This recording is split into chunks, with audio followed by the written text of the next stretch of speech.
What's up, Speckies? This week's episode, we got All-Star nominations, updates on a couple of tournaments that our teams have been playing in. Not all good news, though. We got some fun sports bigs, and because it's race weekend, that's right, NASCAR comes to the Bay Area, up in Sonoma. We got great content there, as well as an announcement about a special guest that we're having this week to talk about racing here on Silicon Sports Spectator. Tune in.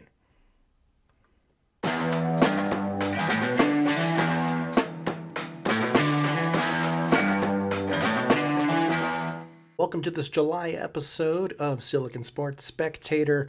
I am the Joe Machine. We're still playing with my new updated format to the show. Let me know what you think about this. I already got some positive feedback about it, or at least a general openness to it. So thank you very much, as I'm continuing to use this platform to tweak things constantly. Let's see. You'll recall that we begin our show with a segment of good news, bad news around the Bay Area, and I'll start with the ever-optimistic good news. First off, congratulations to Coach Nakase of our Golden State Valkyries being named Coach of the Month in the WNBA for the month of June. Now, in the month of June, the Valkyries went 7-4, really continuing to exceed expectations all in all, and this month they're already off to another big... To a pretty good start. We had a loss this past week to the Minnesota Lynx. Honestly, kind of a close game. It did get away from us a little bit at the end, but again, the Minnesota Lynx are the top team in the league. No question about it. Only 2 losses, 3 if you count the loss in the finals of the Commissioner Cup tournament. Does not officially count towards their record, but the Minnesota Lynx at home handled the Valkyries pretty well. Though just yesterday, that the Valkyries played a midweek game. How strange is that? In Indiana. So against Caitlin Clark and the Indiana Fever, the Valkyries rolled into town and beat them bad. It was cool. We have shown really well that we can hang with Indiana, a team that has about the same record as us. We now have a game up on them, not to mention we've beaten them 2 times now already this season. So handling Caitlin Clark and her team, it's a good roster there too, but Valkyries really showing their depth. Defense continues to be a strong point, and these are some of the reasons why Natalie Nakase gets Coach of the Month in June. I'm honestly thinking too that at this point, Natalie's really going to be a great nomination for Coach of the Year in the league too, for vastly exceeding the expectations for this inaugural club. A roster that's put together piece by piece, no standout stars or anything, though we have some in the making. And Nakase's system seems to be really working and resonating well with the team. Continue to be in a playoff spot. Our record is 10-0, and we are looking good. I think we can hang with some of the best teams in the league. Haven't quite gotten over that hump of beating those top teams, but we're getting close. I think a matter of experience and maybe a couple of pieces.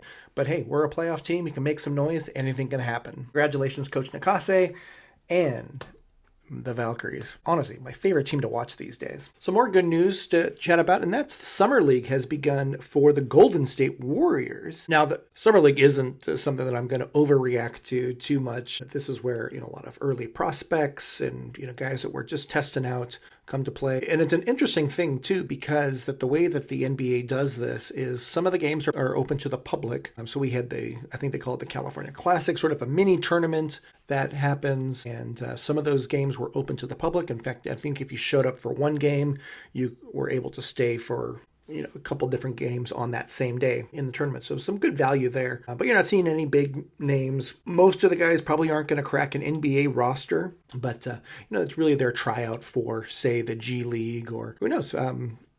Some of these guys actually might make it at least a 2-way contract or maybe even make it all the way up to the team. There's only 3 games into the series right now. The Warriors have only won 1 of those, or 1-2 in this Summer League so far. Some quick early impressions. I think we've seen some good performances from a couple names just to make note of. Jackson Rao has been the starting point guard for the team. Will Richard was was one of our second round draft picks. He's looked pretty good. I actually like the look of him. I think he's coming as advertised as this great two-way 3-and-D player. Begin to see flashes of both of that. Our other second round pick, Alex Chewy, did not look so impressive in his first start, but again, it's a small sample size. We'll see how he rebounds and just after one appearance so far. One more name I'll mention there that's been on the roster and again, kind of cool to see is Isaiah Mobley. If that name sounds familiar, he's the older brother to Evan Mobley, who's on the Cleveland Cavaliers. So anxious to see how this develops. See some of these guys make it up to the Santa Cruz Warriors this year, or maybe even beyond. All right, last bit of good news is that we have lots of all-stars from our local teams. The first ever all-star for the Golden State Valkyries, Kayla Thornton, named as an alternate, was drafted. WNBA did a draft this year for it, and so she joined Team Caitlin Clark. Congratulations, Kayla. Been our most consistent, most valuable player by far, which is great. And Kayla has been really a two-way star for us, consistently scoring, defensive. She came from the New York Liberty, was on that championship team, starred in a sixth woman role, coming off the bench for the most part in that team, but did great, but has really emerged now as a star legitimately on our team. Elsewhere, for the Giants, we have 3 pitchers going to represent the Bay Area at the All-Star game coming up soon. Logan Webb, Robbie Ray, and Randy Rodriguez are our 3 pitchers all joining the All-Star squad for the National League. Not too surprised that we didn't have a lot of offensive folks joining that team, as we still have some inconsistency there. But a special shout out, just because I was fortunate enough to be there. I went to the game on Tuesday night for the Giants, and that was the walk-off in the park home run by Patrick Bailey. How cool is that? Honestly, we were packing up our bags. We were not feeling good about this one. It was a really slow night for the Giants, and this incredible, wild play at the end of the game with, in the bottom of the 9th, a walk-off 3-run home run, and in the park home run by a catcher, no less. So all these crazy stats about how long it's been since something like that has happened, and I was fortunate enough to be there live for it. How great was that? Patrick Bailey, thanks for that great memory. It's one that I'll always remember. Giants would go on to split that series with Philadelphia 2 games apiece. Next up are the hated Dodgers. So we got a 3-game weekend series against our big rivals. We'll see if we can make a dent catching up in the standings at all. Would love to see that as the Dodgers coming into town. All right, with good news, there's always some accompanying bad news too. Most of our bad news here today just comes from couple of either playoff or tournament eliminations. I'll lead off with the U.S. men's national team. Well, not really a Bay Area story. I did want to call them out. Was watching this one with great interest. This is in the Gold Cup, CONCACAF. And we played our rivals from Mexico. The U.S. men's national team ended up losing that game 2-1 to Mexico.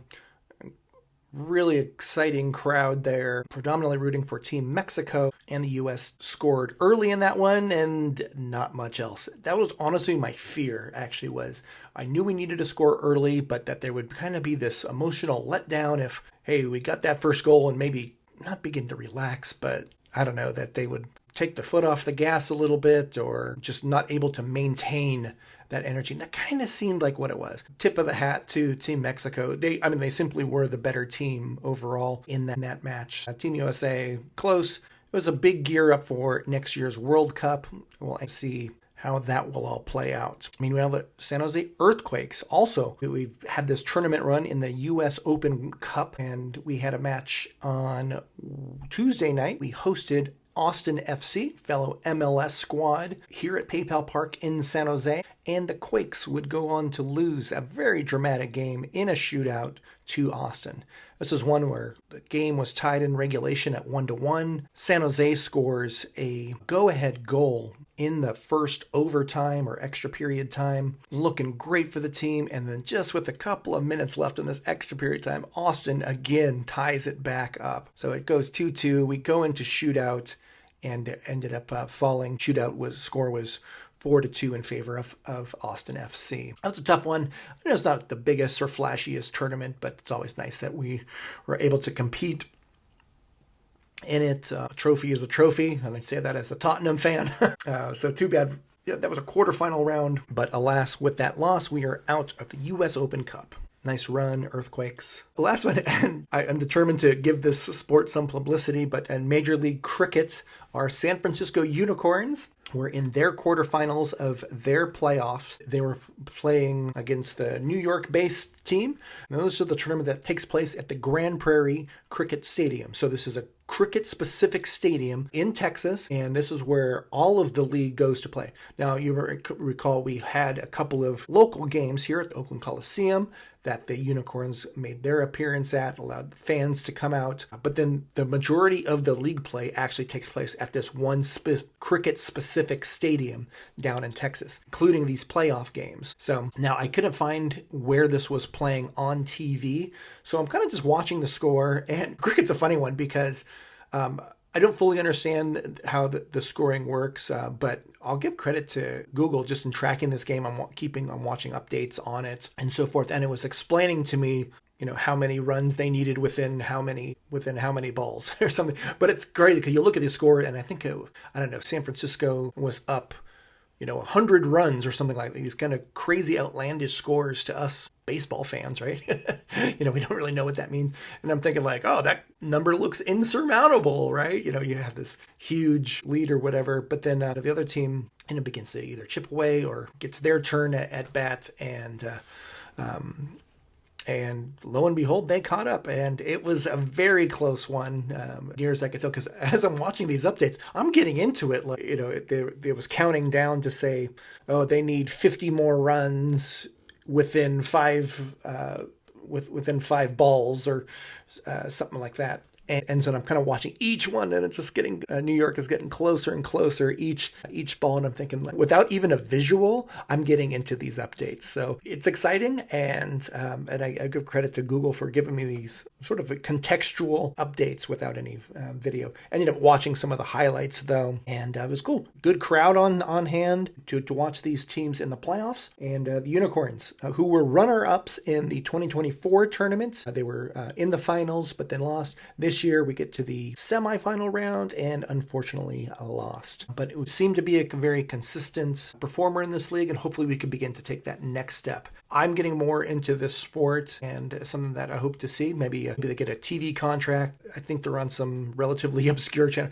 Or, I take that back. Maybe they were even on Paramount, the Paramount network. So maybe not too obscure. I'm just going to get it in my subscriptions. But yeah, hopefully to see this more and more on TV and get to know some of the players, and frankly to learn the sport as well. So Unicorns, sorry you get slotted into the bad news category this week, but still a good performance all in all into the playoffs, but unfortunately in and eliminated. Jumping into our next segment about sports business, and this is always a subject matter that I always enjoy. Love to pursue these stories and hear what's chatting. A couple things just on the horizon. It's something that I'll plant the seed right now, and something that we can continue to come back to. But I've become such a big fan of the WNBA, but right now they're in these collective bargaining agreement negotiations, and it does not look good. The sides just seem so far apart, so much so that there's whispers of potential lockout and so forth, and I'm really worried about that, especially too because there's a rival 3-on-3 league. They call it the Unrivaled League. So that's the league that was started by Brianna Stewart and Nafisha Collier. Pretty cool league, but it's like I'm afraid it's almost happening at the expense of the WNBA. Who knows? I'm becoming a bigger fan of the players and the league in general. I'd love to see the WNBA continue to grow, to have plans for expansion. They do have a better TV contract, so these are all things that I think will help, but it just seems like the Players Association too seems pretty distant in terms of what their requests are. So I'll continue to follow the story in the coming weeks. I think especially with the women's All-Star game coming up for the WNBA, that we'll hear some more stories. Players Association there plans to draw some light onto some of their requests and their side of the story, and negotiations will certainly be happening then too. I am worried about the possibility of a lockout, and you would hate to see that, where this league has just had such good momentum this past couple of years, and to have that halted or deterred in any way would be an absolute disaster, especially for casual fans who just wouldn't want to put up with that. Speaking of CBAs, our buddy Draymond Green always busy in the offseason. Went on his podcast and onto social media with some very strong words and thoughts about the NBA's collective bargaining agreement. And his gripe here essentially was that when July 1st happened, this was the opening of free agency, was that free agency used to be this big day, and that the new collective bargaining agreement has sort of taken away that drama of free agents. Now the drama seems to be more along the trade deadline, and that's where the bigger moves are made. We did see one big trade, the Kevin Durant trade to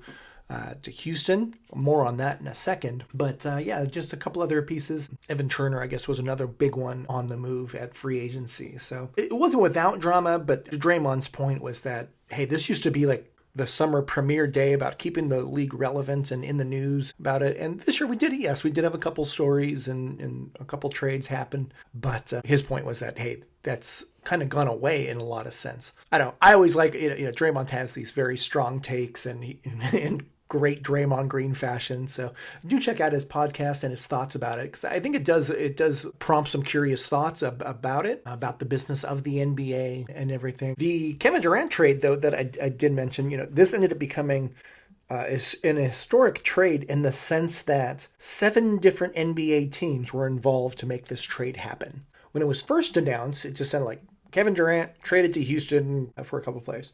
Well, as the free agency deadline actually came up and the teams actually, to make this trade final, they had to involve some other pieces and ended up involving 7 other teams, including our Warriors, and no huge players, but mostly involving draft rights to different folks. So the Warriors kind of just confirmed who their draft picks were. And it sounds like, if I'm reading it correctly, it was a little confusing. It sounds like we also gained the draft rights to Jemai Mashuk, if I'm saying his name correctly, from the University of Tennessee, just drafted by the Memphis Grizzlies, but as part of this crazy Kevin Durant trade, we ended up getting him too. What's maybe adding further to this confusion is that right now that Jemai Mashuk is still, at least for Summer League, playing on the Summer League team for the Memphis Grizzlies. And I don't know if that's just a result of the timing of everything, but if he indeed is linked to the Warriors, which it seems like that he is, this is a great pickup, actually. Jemai Mashuk actually was considered one of the top defensive players in all of college basketball. And I truly don't know a lot about him, but that was the scouting report about him. That's great to see. I did notice and Jemai Mashuk actually played in one of his Summer League games here for the Memphis Grizzlies organization. They have an increased foul limit in these games, and so he's fouled out and when he had a 10 foul limit in one of these Summer League games. Who knows if that's just him being extra aggressive, knowing what he has, these limits, but did not expect to see a fouling out at 10 different fouls. About these crazy multi-team trades, I believe these will become much more common in the seasons to come. You know why? Honestly, AI will begin to influence these things. General managers can now do these wild trades through crazy simulations, and AI will help uncover more opportunities. Maybe that's what we need to get Kuminga traded. Run it through the simulator, and if we need to involve a dozen teams and 20 players, let's make that happen. We'll see how it all pans out. But watch out for the age of the AI-driven GM.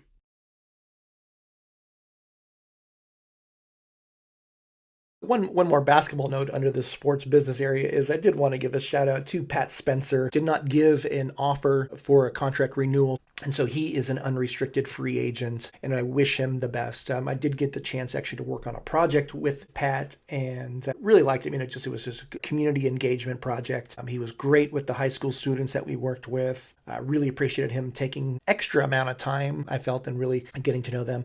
We'll always think of him as this lacrosse star, and really, this last year against Houston, his toughness really showed up in taking on, getting in the face and headbutting. What's the guy's name? Alperen Şengün, the center for the Rockets, and Pat having this great moment where Şengün was just throwing bodies around, and Pat getting in his face, giving him a good headbutt, and getting tossed out of the game. That was really an important step in that series, actually. I think helped give us an emotional edge. We were beaten bad in that game. And then, Pat fires up the bench a bit with, hey, I'm not going to back down from this cocky guy. And shout out to Pat, great player. I hope his NBA career, continues.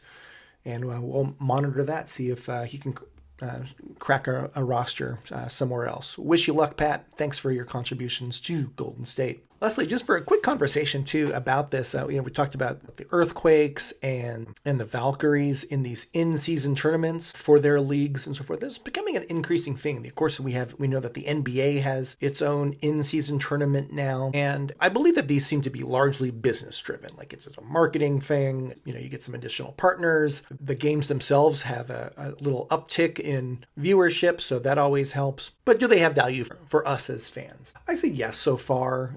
They can be gimmicky, but at the same time, I certainly, when I think of any one of these tournaments, like again, the Earthquakes, this mid-season tournament, the Earthquakes having kind of an average season in MLS, but yet they're doing pretty well in this side tournaments. Think back, my Tottenham Hotspur winning their Europe tournament this year, all while having a terrible Premier League season. So it gives you an alternate, something else to root for, maybe when your season's not going so great. Look at the Indiana Fever right now, who just won the Commissioner's Cup in the WNBA.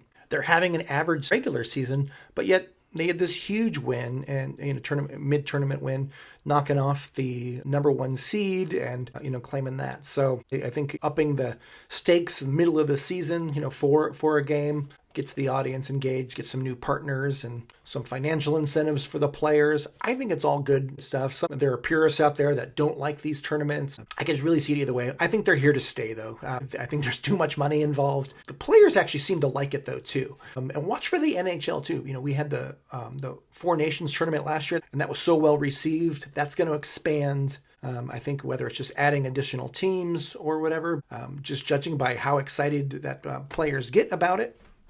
And certainly the fans as well. I think these things are going to stick around and add some extra life and really improve the seasons. I'm for it. You heard it here. Maybe we'll talk some more about it as these continue to pop up. All right, that wraps up our sports business segment. And I want to quickly touch on a couple of points in my next series on nostalgia. First off, it was great to see last weekend the A's and Giants facing off now in the very untraditional West Sacramento ballpark where it happened. It made me harken back to just this wonderful rivalry that we did have in the Bay Area between the A's and the Giants. Fond memories dating as far back to the '89 World Series where, of course, we had the Battle of the Bay Bridge, all that. Just great memories of that time.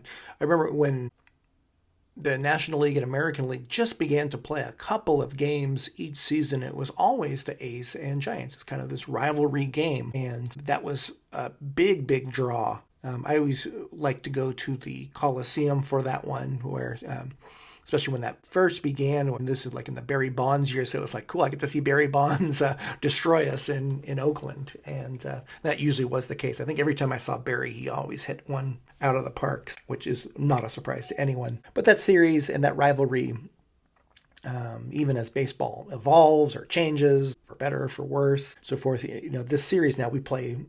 The A's and Giants will play multiple times per season. There's not much difference between the two leagues anymore. But yeah, and it kind of hurts in some ways that the rivalry seems lessened because of the A's move out to Sacramento and impending move to Las Vegas. A lot of that rivalry still stands out a little bit. I love seeing, the fans with the dual logo hats and jerseys and so forth, or, families that cheer on both teams. I get all that. My allegiances have now pretty much switched to the Giants exclusively now. I didn't really feel much for the A's anymore, which hurts. But will this rivalry continue, especially if the A's move to Las Vegas? I think certainly the move to Sacramento, even if temporary, lessened, but didn't completely eliminate that. I think if the A's do complete this move to Las Vegas, that rivalry will almost become meaningless. Honestly, I think you'd probably rather see like a closer rival between like the Southern California teams or Arizona and the Las Vegas Athletics. So it's too bad because this rivalry really has been a special one growing up with it. And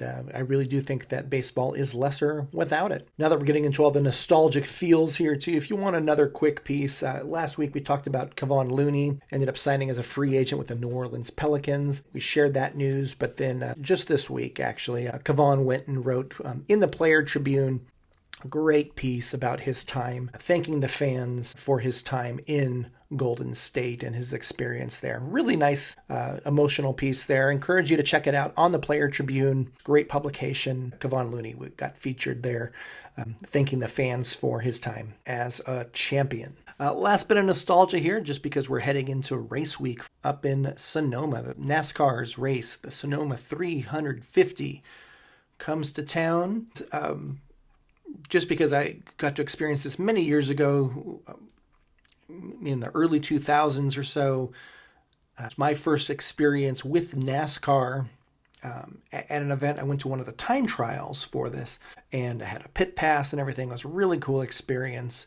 But what I didn't know until just this week, or maybe I had known and forgotten, but the year that I went, I think it was 2004, that was a year that Jeff Gordon won this race up in Sonoma. Now, he's the leader in terms of wins at this racetrack. He has 5 wins up in Sonoma. It's great on these road courses like Sonoma. And what I didn't know is that Jeff Gordon is originally from the Bay Area. So who'd have thunk? It's funny because I think of him as kind of having this like southern drawl or accent a little bit, subtle one. But he's from Vallejo. I guess he moved at age 14, so just before high school.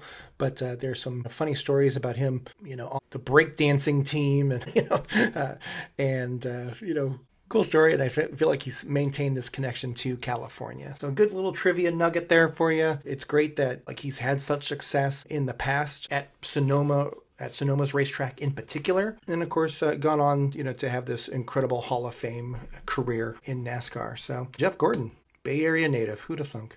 Now, on the note here, the last bit as I transition off of this episode too, because it is NASCAR week and so forth, and it's probably not a sport I expected to cover very much, but it's some big interest coming to the Bay Area. I do recommend if you're looking for plans this weekend, a lot of cool opportunities to head up to Sonoma, whether it's, for one of the time trials or if it's for one of the other series races. Check it out. It's a whole weekend experience, and to accompany that, I'm going to do another special interview just this week. So tune in, they'll have a bonus episode. I interview my buddy James, who creates motorsports content on his channel. He has a YouTube channel called Boxcar Visual. Check that out and check out this bonus episode. Here's a quick preview of that conversation. Now, there's one of the things that I love about motorsports is when you go to a race, that initial green flag drop. And not only is it, the highest level of anticipation, NASCAR, they do rolling starts where the green flag flies. In Formula One, they do standing starts where the 5 red lights light up and then they go off and everyone goes. And you have all the motors coming to crescendo at the same time in the same place, and it shakes your chest. It is one of the most magical moments in sports for me, is that first moment where everything comes to life and it shakes your body. It is one of the most impactful sporting moments that I personally think you can ever experience it. You can't help but hear James's passion. Check out that bonus episode dropping soon.